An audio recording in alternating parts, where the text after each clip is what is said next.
Yo, what's going on YouTube? It's your boy Jan Moses back here with another edition of the Salary Cap Report.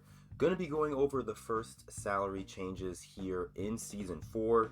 For those of you that don't know, and I know I'm going to be saying this a bunch this season, at least through the first couple of episodes, we have our player salaries change on Saturdays and Tuesdays. Now, not all of your players will see changes to their salary, but if they do see changes, those changes are going to happen on those 2 days. So just keep a lookout for that. My team salary changed from the salary that you guys saw in yesterday's episodes of the Salary Cap Report. And that's why I wanted to wait until this morning to play a game and to take a look at what the salaries look like so I could quickly put together a team. The team actually didn't change that much at all. I'll show it to you guys. I just wanted to show you guys that we did get a little rage quit here to kick off our salary cap run here in Season 4, which is always really nice to see. I do want to quickly make sure that I am recording. Hello, YouTube. I should really say good morning, YouTube. I'm recording this video very early. I played this salary cap game at like 7:30 a.m. because I'm really busy today, unfortunately. I am planning on streaming tomorrow, by the way, in the morning before the football games kick off. So we'll be hopefully playing some salary cap live on stream. So if that's your vibe, come and hang out for that. Let's get into it, man. We get the W. Unfortunately, we could not look at the box score. Kawhi Leonard was a menace on defense. You can see right there, we get 160 points for our first win, and we get our first pink diamond shattered prize piece, which is nice. So yeah, we're on our way. I do have to show you guys a tweet a little later on in this video. Actually, you know what? We'll do it right now while we're talking about the shattered prize pieces. This is now going to be my my second correction and my third time talking about this in the Salary Cap Report series. Same guy that we talked about yesterday, Primetime KG, posted this picture and video, I guess, on his Twitter, talking about how the Pink Diamond Premium Option Pack is falsely advertised. It says that you can pick from 3 cards, and then in the video, which I'm not gonna, actually, no, I guess I can play through it really quickly. Let me see when he does this in the video. Can I fast forward? So right here, it says 95 plus overall premium, and then it says right there, 1 card. So it did not give him the option of picking through 3 different pink diamonds. It only let him pick through 1. Now, to me, the thing that's more concerning isn't the fact that 2K got this wrong, because I think 2K will eventually fix this. They're advertising the reward as a 95 plus overall premium option pack, and this gentleman only got 1 pink diamond card. I'm honestly more concerned that this guy hit 5,000 points in 1 day. I just said yesterday in the Salary Cap Report episode that I uploaded last, I believe, that I don't think I have it in me to earn like more than 2,500 points per round, and this guy doubled that in 1 day. So that's crazy. Shout out to Primetime KG, I guess. But the bigger thing to take away from this, honestly, outside of me joking about him hitting 5,000 in a day, is that 4th Shatter prize piece that he got, the one that he got at 5,000 points, was for the Pink Diamond Premium Option Pack. And the reason why that's relevant is because in the episode that I uploaded last night, or I guess not even last night, an hour after I recorded my first SC Report episode, I talked about how you're going to be able to walk away after every round with 2 Shatter prize pieces for Pink Diamond Option Pack and then 2 for the Opal Option Pack. But it looks like what's going to actually happen is at 125 points, 750 points, and 5,000 points, you get a Pink Diamond Premium Pack. And then at 2,500, you get the Opal piece. So you're only going to be able to get 1 Opal Shatter prize piece per round, which is a little frustrating because, you know, the thought of being able to, if you hit 5,000 points every round, walk away at the end of Season 4 with 2 Galaxy Opals and 2 Pink Diamonds was pretty appealing, I think. And now that we know that it's going to be 3 Pink Diamonds and 1 Opal that you can walk away with at, you know, at the top end of your rewards from playing salary cap through to 5,000 points, I don't think it's going to be as appealing. And it kind of makes sense, you know, I guess in a way. Why would salary cap be that much more rewarding than the other game modes, even though it was the most rewarding game mode last season? You know, Alright, let's get into the lineup. Let me check, is my audio is too loud? I don't think so, I think we're good. I feel like my game audio is always, or my Spotify audio is always so quiet. So here's the lineup. Not a lot of changes happened, but there were some changes salary-wise to my players that I want to talk about. I'm pretty sure Mario Chalmers was at 1,200 salary yesterday, and I say that because when I booted up into salary cap today, I saw that Kawhi Leonard was up to 10,000 salary, but my team was still viable. It still worked, and that's because Kawhi went up by 500. Chalmers dropped by 400, and my team's salary was at 18,400 yesterday. So even though my team's salary went up by 100, it's still right at that 18,500 threshold. And so this is the lineup I took into salary cap, and they were honestly great. Kawhi Leonard obviously is incredible.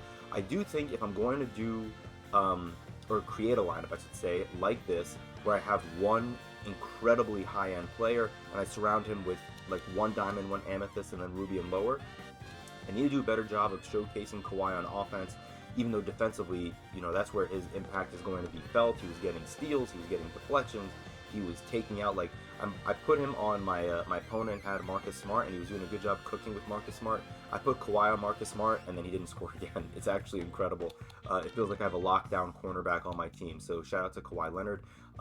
This team is really, really fun. We can talk about this more on stream tomorrow, but I love this bench lineup too because the entire team is really tall, and I gotta choose my words carefully here. They all have pretty nice wingspans, so they're getting a lot of rebounds when my opponents are chucking up threes. Well, not opponents, when my one opponent who I played against is putting up threes and bricking. They're getting good rebound positioning, boxing out, and getting boards. That's the one thing I love about Ryan Dunn, by the way. He's 6'8". I don't love his jumper, but if you can get that jumper to work, great. Defensively, you can see he's a monster. And then rebounding-wise, 82 offensive and defensive rebound is incredible. Yes, he is only 6'8", but you can still run him at the power forward, I think. And because of his wingspan, he will come down with rebound. So, yeah, this is the team I'm going to probably run with on stream tomorrow to start. But then we'll see. I kind of want to mix it up. You know, now that our salary is at 18,500, I wonder if that means I can bring back Dyson Daniels, who is still rightfully so at 5,000 salary. Let's get into the salaries, man, really, really quickly of the players that I have. First thing I noticed is a good number of Galaxy Opal cards are at 10,000 salary. There are a couple that have stayed at 9,500, and then Pro Pass Dirk is down to 8,500. Now, I don't know if 8,500 is the lowest salary for an Opal. I think it's still 8,000, because usually the way it works is whatever the highest end salary value is for the tier below a card is going to be the starting salary for that respective tier. So, for example, Franz Wagner is 8,000 salary, and that's the highest salary a Pink Diamond card can be. Dirk Nowitzki's at 8,500. So I think Dirk and every other Opal in the game, their lowest potential salary is 8,000, I think. But 8,500 is still great. Again, Dirk, his jumper is pretty slow, but if you're good with working with him in the post, and I'm not sure what his leaner is like. I don't take leaners because, I don't know, I just don't enjoy taking those shots, I guess. But if you can get any of that to work for Dirk, 8,500 is such good value. He's 1,500 less than a lot of these Opals that, you know, I mean, I only have two other Opals basically in AD and David Robinson, not counting Kawhi Leonard, but all three of those guys, AD, D-Rob, and Kawhi, are all at 10,000 salary. We can take a quick look at some of these other Opals just to see what they look like. I know Dr. J is still at 12,500. Let's look at, we'll go to Tista Season. Let's see, what is MJ? MJ's 14,500, because I guess a good number of people have MJ compared to Kawhi. Giannis is only at 9,500. What's LeBron at? So Giannis and LeBron, if you have either of them, only 9,500. I would try to find a way to bring those cards into your salary cap lineups. I think they're going to make a major impact. I think the more budget players, the more casual players are going to be bringing in diamonds, and I think that's going to work. I just think it's going to take a few games for us to decide what the move is. If we have a top-end player like an Opal Kawhi, like an Opal AD, one of these Galaxy Opal cards, even Galaxy Opal D-Rob, if you can do well with him, because he's also just a 10,000 salary, just like AD and Kawhi. Is it smarter to bring in one of these higher end cards and try to just cook with them? Or is it better to bring a more well-rounded team, bring in like maybe a pink diamond and then a handful of diamonds, or just litter your team filled with like 6 to 7 diamonds? Is that the move? I really don't know. I also don't know if the math would work out there for 6 to 7 diamonds. Like they would have to all be 2,000 salary or so. But you know, we'll see. As of right now, I kind of like this lineup. I think again, if you're going to be running with these higher end cards, you really need to make sure you bring in these lower tier budget cards that we've been talking about on this channel for the last couple of months, you know, especially these NBA storylines cards. It's why during the market crashes, I kept emphasizing to you guys, go and get these NBA storylines cards. A card like Alex Sarr was, what was he, 30K, 40K for like a month.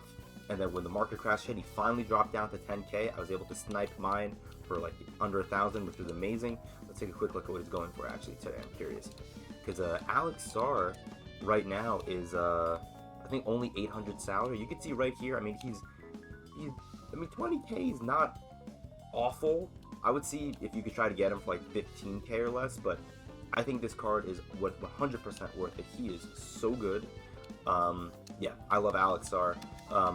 A great anchor as my backup center. Alright, but yeah, that's basically all I wanted to show you guys in terms of what's in the collection. Let's take a quick look at salary-wise what we have going on here. So I mentioned the Galaxy Opals, 9,500 to 10,000 on average for the salaries. You guys are going to want to start bringing in pink diamonds. I don't have that many pink diamonds, unfortunately, so I can't really talk through them. All I'll say is the top-end pink diamonds, I think cards like Pink Diamond, Victor Wembanyama, and Dr. J, they should both be at 8,000 salary, but you can easily bring those cards in. If I was able to make Kawhi Leonard work on my team, you guys will definitely be able to make a card like Wemby or Dr. J, who is 2,000 salary less than Kawhi, work for your squad. Karl Towns, if you got the Pro Pass a couple of seasons ago, he's now down to 2,000 salary, which is pretty nice. If you like his jumper, that is such a good value. If I liked his jumper, I would probably play him over PJ Brown, but PJ Brown is so good defensively, and PJ Brown's jumper is not bad. It's just, you know, his 3-point rating is not the best. Boris Diaw, 2,500 as well, not too bad.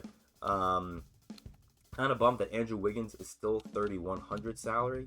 Jaime Jaquez Jr. still 2,000. Jaime Jaquez Jr. is going to be the card that I'm going to keep referring back to when we look at future events that my team has. Because when I tell you guys, for example, in the, I don't know if you can hear my phone dinging in the background, I apologize. If you look at the MyTeam Winter Festival, when I told you guys I really wanted to emphasize getting these 4 players right here, it's because I do think eventually Lou Dort and Reed Shepherd are going to drop in salary, and then these cards are going to potentially be really, really helpful for your squad, because these cards that come out in these festival events, they tend to be somewhat cracked. Like Lou Dort for Diamond, 8 Hall of Famers, elite defensive badges, and then Reed Shepherd, 6'3" point guard. I've gone through his badges and everything, but Hall of Fame Limitless, he's got great ratings or great stats, whatever you want to call it. So you want to get these cards because not everyone focuses on them, especially the lower end cards, and so they are going to eventually drop in value, just like Jaime Jaquez Jr. did. Moving on past Jaime, who else do we have here that I think is worth bringing up? If any of you guys open up the Hoff box, or if you guys have, you know, any of these lower end diamonds that you guys possibly sniped during the market crashes, go and check out their prices. Glenn Robinson is 2,000 salary. I don't love his jumper, unfortunately. Kuminga is still at 2,000, which I don't think is bad. Marcus Smart still being at 2,500 to me is crazy. I think that card is, if you don't bring in a Galaxy Opal, I think Marcus Smart is a must-have player on your team. Nice to see Brandon Jennings down to a 2,000 salary. Anthony Edwards, this card is 1,500 salary. Even when you Evo him, he's going to be at 1,500 salary. But I think when the Tuesday salary adjustment hits, I think Anthony Edwards is going to be 2,000 salary. That's just my guess. It's going to be similar to Klay Thompson, who last season was a Ruby that we could Evo up to an Amethyst. And he, after that first salary change on Tuesday, or after, sorry, the second one, today's technically the first, he went from the, whatever he was at, I think he was at 800 or 1,000 salary. He went up to 2,000 salary. So I do think that's going to happen. Jalen Brunson, my GOAT, who's been struggling for my Knicks, is at 1,500, which is not bad. Trevor Reed's at 1,500 is not bad at all. Tabo down to 1,200 is pretty good. The other major change, Klay Thompson's down to 800. That's not bad. That is not bad if you want to throw him in there. Ayton is back up to 1,900, which is a little annoying, and AD's up to 15. So if you guys are rocking those guys, their salaries did finally go back up, which is a little frustrating, but kind of par for the course. Are there any other rubies of note? Again, these NBA Storylines cards, they're all still, for the most part, at their lowest salary. You can see Tumani Kamara, Carlton Carrington, Bub Carrington is at 800. Scottie Pippen, one of the cards that I spoke about before, he's only at 800 salary. He's the card that I might try to mix into my lineup tomorrow, since I added him during the market crash. I don't think James Posey will ever drop below 1,200, but that's fine. He's just that damn good. Let's see, is there anyone else worth talking about? Oh yeah, Mario Chalmers, obviously talked about Mario Chalmers. Mario Chalmers and Austin Rivers, if you're new to salary cap, go and add those guys if you can, if they're not too expensive. These are two of the best Ruby point guards in this game, and that's because of their badges. Mario Chalmers, I think, has like 20-something gold badges. Austin Rivers has 17 gold badges. They're both, I think, pretty decent height-wise for point guards. I think Austin Rivers is 6'4". So yeah, that's basically all the cards that I have in my collection. The reason why I show my collection, for the record, is because I don't really open up packs. Like, yes, once in a while I'll spend, I guess, $100 on a Hoff box, or I'll spend some money on Black Friday pack deals. But otherwise, a lot of the cards that I got are cards that I sniped as budget cards, or cards that I just got for free from playing the game. So hopefully you guys have a good number of the cards that I have already. And so with that being said, and talking about us opening up free packs, that's exactly what we're going to do in this episode today to close out the episode. I apologize for taking so long. I was trying to get through this stuff quickly, but you know, as it goes with these Hall of Fame report episodes, I tend to talk a little bit longer because, especially at the beginning of a season, there really is a lot that we don't know. Like with these Shattered Prize pieces, we really didn't know what they counted towards, as we get a duplicate Quentin Richardson. I think the other one I have is also unsellable, so we're going to sell him. Now we do have, we have our Hunt for Glory packs. How could I forget? Let's get these really quick. So there's our Hunt for Glory Deluxe.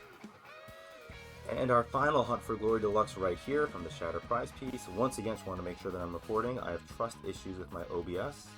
Okay, cool. Hopefully the camera's not lagging for this. I apologize if it is. Alright, we're going to open those up along with our premium packs at the end here. Let's get these base packs out of the way. I see so many people on Twitter and on the MyTeam subreddit gassing up base packs, saying that base packs are where it's at. I keep getting gold cards out of my base packs, so those are probably gonna just be quick sold. But you know, for now, we'll just throw them into the auctions. Excuse me. 80s edition base pack. You will never see a shake out of these, but at least, hey, you know what? We get a ruby, and not a gold card, which I guess I'll take. That's a little more MT for us, as we've now cracked the 1.4 million MT mark, which is pretty cool. All right, here's a countdown pack that we got from Park. Let's see what this has. Absolutely nothing but James Wiseman. We got a cool Raptors court, though. I'll take that Raptors court with the old school logo. Alright, we'll save that premium pack for the end. Hoop Invaders Deluxe. Don't remember how I got this one. I think I got this from the weekly agendas. You get an Emerald. I did get a pretty good pull out of my first Hunt for Glory Deluxe pack. I got Amethyst Nas Reed, who I don't know if you guys saw. He's at 1,500 salary. He's a really nice jumper, I have to say. Sorry, I need to hydrate more in the mornings. So we get a duplicate Amethyst out of the Laser Focus. I don't know who this could be. We get Kevin Durant. Alright, well. Wait, are these auctionable? Maybe they are. Oh, that's cool. When did I get an auctionable Laser Focus pack? No idea when that happened. Alright, let's keep it going. Top of the Class Deluxe. Flying through all of these just to get them out of the way super quickly. Just to warm up our other packs. Get all the pack trash out of the way. I don't think I have Harvey Grant. Nope, I do not. Alright, let's see. We'll get this Dia de los Muertos pack out of the way. Actually, I don't know what song this is. I don't want to risk getting copyright struck, so let's go back to my original playlist. Alright, we get a Sapphire. No Pink Diamond, Victor Wembanyama out of this one, unfortunately. We get Ernie. Loved your work on Sesame Street, my guy. Okay. We don't have that many left, I promise. We'll get this Barons of Ball Deluxe. But yeah, while we're going through these packs, let me know in the comments down below who are, you know what, no. I already asked who was in your lineup. I don't think I had the midget JJ Barea. I want to know what's your plan for your lineup, at least your first lineup here in salary cap. Are you going to try to do what I did to start, which is bring in whether it's a high-end Pink Diamond like a Victor Wembanyama or a Galaxy Opal card, and then try to work your lineup around that card like I did? Or are you going to go for a more balanced approach? Are you going to try to bring in, let's say, maybe just diamonds and below? And you can, again, like I said earlier, I mean, I said 6 to 7 diamonds. You can probably, like, realistically work with like what I would say maybe 5 diamonds and then a couple of amethysts, and that would kind of work out nicely for you potentially. Yeah, that's at least what I think. Wait, let me know down below what you guys think is going to be best. I really feel like it's almost going to be like a chess match in a way, where you're going to go into salary cap with either a really balanced lineup or a very top heavy lineup, whether it's with just really good starters or just one really good player, and then you're going to hope that your opponent is kind of rocking with something similar, because if you play against someone like me who has Kawhi Leonard and then a bunch of other, as we get a Ruby Hollow Bill Cartwright, which I guess is cool, but I already have Bill Cartwright, so I'm going to sell this guy. I think you're going to be able to feast if you play the right way with a balanced lineup against a team that's pretty top heavy, because basically you're just going to try to avoid attacking their top end player. That's more than likely how it's going to work out for you. Oh, whoops. Let's do that and then sell all these. Alright, are we down to our high end packs now? Oh, we have one silly little Lightning Strike Deluxe. So let's get through this one really quickly. Alright, here we go. Jason Smith. Do I think, did I buy the other one? I did. Cool. Alright, here we go. Hunt for Glory Deluxe. Let's go through these. Can we see something glitchy? I did see someone pull a Dr. J out of one of these. We get a Sapphire. We get Aaron McKee. Final 2 Hunt for Glory Deluxe packs. This one will have another Sapphire. Don't be Aaron McKee. We get Artis Gilmore. Final Hunt for Glory Deluxe pack will bring us, can we get a shake? We get a Ruby. I'll take a Ruby. Well, we get Patty Mills. Patty Mills is my 2K13 MyTeam GOAT. I love that card. Alright, 87 plus overall Ruby Gems of the game. I don't know if there are any that I really want now that I have James Posey. We get Chris Mullin. Depending on what that jumper looks like and his salary, could be a pretty fun card to rock. Alright. Final 4 packs right here. 2 Amethyst Premiums, 1 Diamond Premium, and 1 Pink Diamond Premium. My final time checking that I'm recording. I am. Here we go. 90 plus Premium. This is going to be a lengthy salary cap report episode, let me tell you. I don't know what premium player I'm going to want from the Amethyst tier. I don't think I want any, but you never know. Maybe if there's a card that I have that's sellable, but I don't know what Amethyst I've really bought recently. Shooting guard from the Bulls. Oh, we get Zach LaVine. I don't have Zach LaVine, so I will actually take that. That is not bad. 90 plus overall premium number 2. Here we go. Let's see what we get.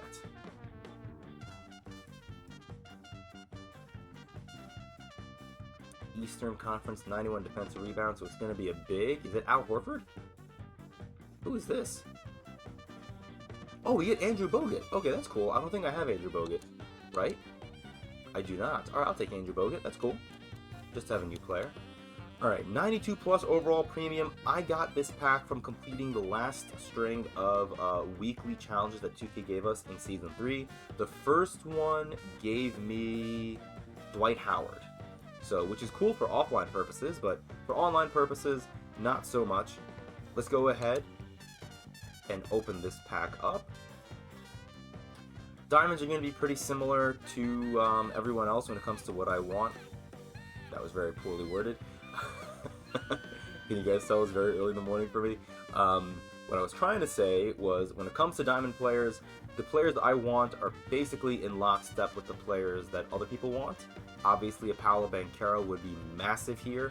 I would like to get a Jonathan Isaac, Alonzo Ball, any of these cards that I could potentially use in salary cap, but it's probably not going to happen because it's 2K. So let's go ahead and flip it.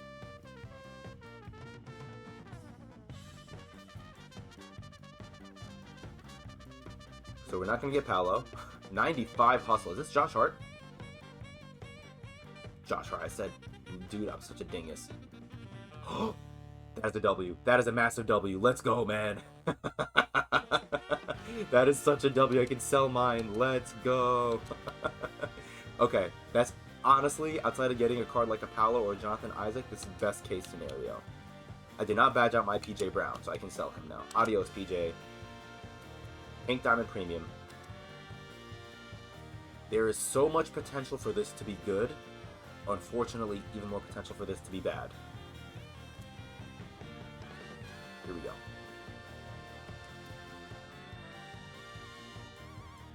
It is not going to be Wembanyama. 95 close. It is going to be a big, right? Shooting guard. Is this MJ? It is Michael Jordan. I can't say I really care all that much about Michael Jordan. But at least we got MJ. I'll gladly take the GOAT. There are so many bad pink diamonds. If I get a pink diamond that I don't care for using, at least let it be a pink diamond of a player that name-wise I respect. And when it comes to names I respect in the NBA, it starts with the GOAT. So, all right. Well, that's all I got for you guys. Pretty lengthy salary cap report episode, but I think we hit a lot of notes and we added a lot to our team from those packs. Let me know down below again about that lineup. I appreciate you guys. See you tomorrow on stream. I'm out. Peace.